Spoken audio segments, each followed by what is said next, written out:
What's going on, guys? Andrew of New Bar Gaming back here today with another Yu-Gi-Oh! Vrains cast list analysis. Today we're going to be talking about episode 69. Now, we already went over the summary, but I'll go ahead and read it again just for the sake of catching everybody up, reminding, etc., etc. So, episode 69 is going to be titled A Mission That Must Be Accomplished. In order to eliminate the Ignis, Revolver launches an attack against Windy and the others. Playmaker tries to talk some sense into Revolver, but to no avail. Revolver then begins his duel against Windy. So then our cast list is going to include Fujiki Yusaku /Playmaker, Homura Takeru /Soulburner, Flame, Kusanagi, Revolver, Lightning, Windy, Spectre, Faust, Dr. Genome, and Vira. So out of all the characters that we have listed there, there's only one there that's genuinely a new name for us, and that's going to be Lightning.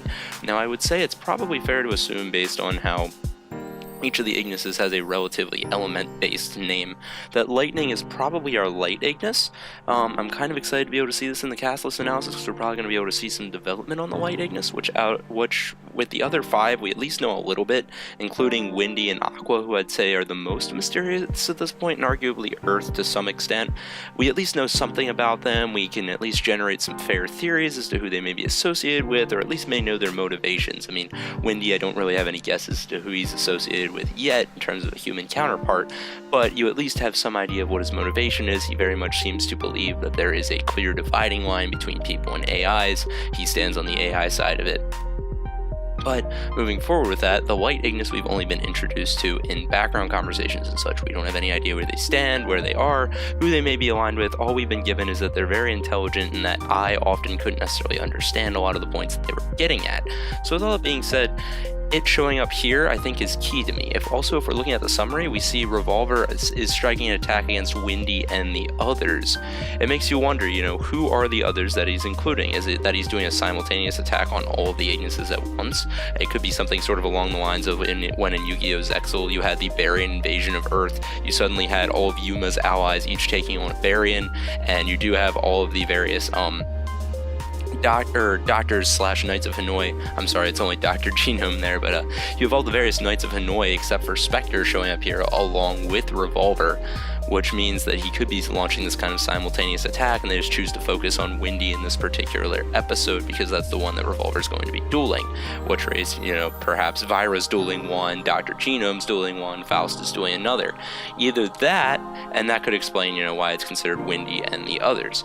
Either that, or perhaps Windy has, say, the light Ignis within his protection. Those two are kind of campaigning and leading the side for the Ignises, where this dividing line seems to exist between the Ignis side and the human side, if you believe it exists.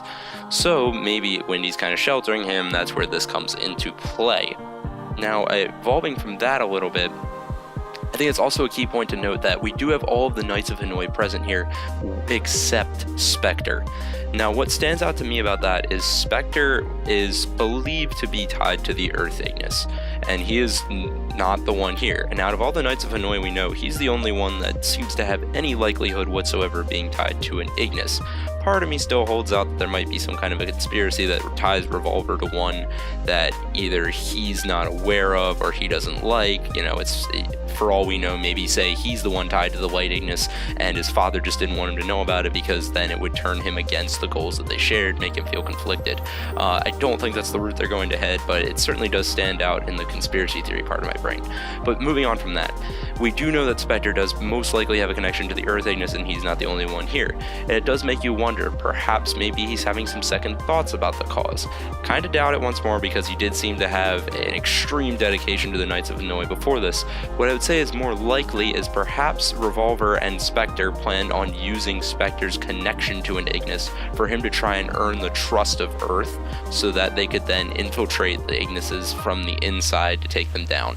That, to me, strikes me as something much more menacing and much more suiting to the kind of plan the Knights of Hanoi would go for. Revolver at this point has become a much more desperate character in trying to achieve his mission, considering he was already pretty desperate to begin with, having built the entire Tower of Hanoi that would have destroyed all networking, period.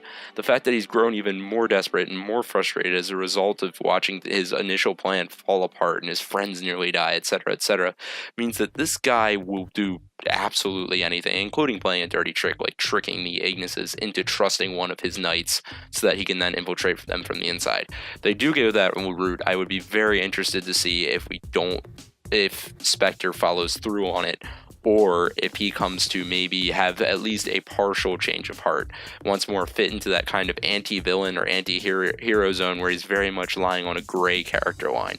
A lot of times in Yu-Gi-Oh! Especially, I feel like that's when we have our best written characters, when we have those ones that are kind of mixing aspects of both sides, like Sora in Arc 5. So with all that being said, that about wraps it up for my thoughts on this episode. We didn't have a whole lot new here. It does stick out to me a little bit that we have all of the Knights of Hanoi appearing. When I initially was thinking about the summary of this episode, I figured, maybe Revolver was doing a one-on-one assault against Windy, try to talk him into surrender or something like that. But the fact that we have all of the Knights except for Spectre here implies that this is the beginning of a full-scale attack on them. So that'll be exciting to see. It does seem like our plot is going to be escalating very quickly in these next couple of episodes. Also very exciting. So like I said, that about wraps my thoughts up on this summary. If you guys have any theories, be sure to let me know in the comment section down below. And if you enjoyed this video, as always, be sure to like, comment, and subscribe. And I'll catch you guys next time on some more